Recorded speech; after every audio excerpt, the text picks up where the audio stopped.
Alright, what's going on, guys? Trev back again, here to bring you another video. This one's going to be doing a review of Revolution Season 1, Episode 2, which just aired today, called Chained Heat. So I'm not sure how I feel about this show still. I mean, we've had 2 episodes. The first episode, pilot, I thought was pretty good. This episode, I don't know how I feel about it. I'm kind of in that in-between where I don't know if I'm going to continue reviewing the show. I don't know if I'm going to continue watching the show. I'll probably watch next week's episode, but whether or not I review it, I'm not sure. There's a lot of things about the show that I really am just not into. The plot, I think, overall has been, it's okay. I mean, you put us in this post-apocalyptic world, 15 years later. And, I think that that's kind of an interesting idea. But there's a lot of things that take me out of the environment, out of that world. We were talking last week in the comments, and some people were saying, a few people mentioned that a lot of the characters look too clean to be in an apocalypse of any sort. And I would have to agree with that. In this episode, we meet a character named Nora, who it looks like she's wearing eyeshadow to me, but she's supposed to be like this slave or something.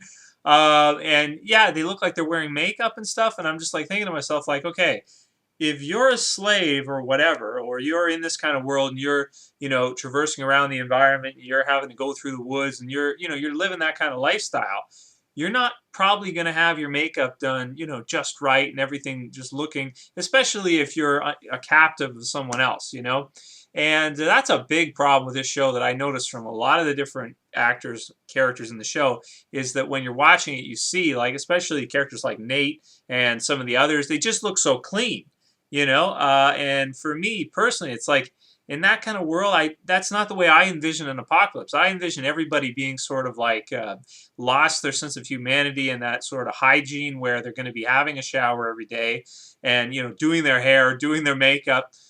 You're just not going to do that stuff. And a lot of the characters in this show look way too clean, which takes me out of it quite a bit, especially when we meet this Nora character. I'm like, if she's a slave, she should look like crap. Like, her hair should be all messed up. She should be covered in dirt and stuff. She shouldn't have any lipstick, any eyeshadow, anything like that on. Her body should be covered in dirt. Her clothes should be tattered. All these types of things. And I just don't get that feel from it, that it's like this is a zombie, or sorry, not a zombie, but this is an apocalypse. I'm just so used to saying zombie with apocalypse. But also, the character General Monroe, who's the leader of the militia, we get to see some more scenes with him this episode. And he's kind of, he's not a frightening type of character, in my opinion. I mean, the way he looks, too, I really don't think he should be playing your top big bad guy. The actor who plays Tom Neville, Giancarlo Esposito, who played Gus Fring in Breaking Bad, he is much better at being your big bad, your guy to be afraid of. I mean, he's the kind of guy, like in this episode, we get a couple cool scenes with him where he's choking Danny and, kind of commanding him to speak up and stuff. And, he's the type of guy that is a good villain that you're going to be scared of, probably.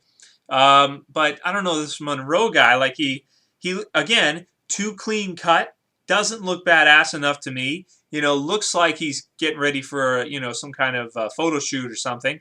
He just looks way too clean to be playing this badass MFer. I'm sorry, he just does. And I don't buy it. I don't buy it at all. Another problem with it that I'm seeing right now is that the actor, our main protagonist, so to speak, Charlie, is starting to get on my nerves, too. I mean, at first, with the last episode, it was cool, but now she's telling Miles not to kill the guy, and then he comes back afterwards, and it just, seems like she's just there to get him into trouble. I mean, at this point, that's all she's really done so far, and you almost think she's just going to get him into more trouble as things, go forward, and that she's really not prepared for this type of world. She's not hardened, she's not that type of character, so she's not really a damsel in distress, but at the same time, she's not really adapted well to that world. So she's kind of getting on my nerves too now. So I don't really relate to her too well either, as you're one of your main characters. Miles, on the other hand, I mean, he's pretty cool, I guess. He's all right.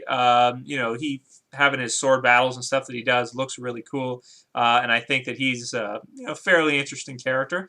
But the problem is, all the other characters to me, actually, you know, the funny thing is, my favorite character from this show so far is going to be Tom Neville, the the character that Giancarlo Esposito plays, good old Gus Fring, because you know he's just such a badass. And in this episode too, he gets a scene where he finds the guy who shot the deer, and obviously he can tell there's, you know, bullet holes. So he ends up killing that guy, and that was a cool scene too. And I thought that was a lot more fun than a lot of the other scenes that we have the good guys in.